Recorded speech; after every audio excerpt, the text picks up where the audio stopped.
ជំរាបសួរបងប្អូនថ្ងៃនេះសូមបង្ហាញអំពីហាងហែទឹកដែលកំពុងតែសាងសង់ចឹងរាល់សកម្មភាពគឺតែងតែបង្ហាញជូនបងប្អូនបានឃើញនិងបានទស្សនាអំពីកិច្ចរីកចម្រើននៃការកសាងអាងទឹករបស់យើងហើយលក្ខណៈរបស់អាងហែទឹករបស់យើងគឺជាលក្ខណៈទាន់សម័យមានភាពប្រណិតរួមជាមួយនឹងភាពស្មុគស្មាញដូច្នេះត្រូវតែមានការព្យាយាមយកចិត្តទុកដាក់ត្រួតពិនិត្យទាំងពីលើអាកាសក៏ដូចជាពិនិត្យគ្រឹះខាងក្រោមហើយរូបរាងរបស់អាងហែទឹករបស់យើងនេះគឺយកលំនាំតាមបឹងទន្លេសាបនៅពេលរដូវខែប្រាំងអញ្ចឹងនេះកំពុងតែ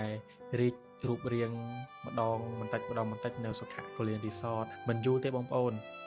គម្រោងសាងសង់អាងហែទឹករបស់យើងនឹងរួចរាល់ជាស្ថាពរពេលដែលរួចហើយបងប្អូន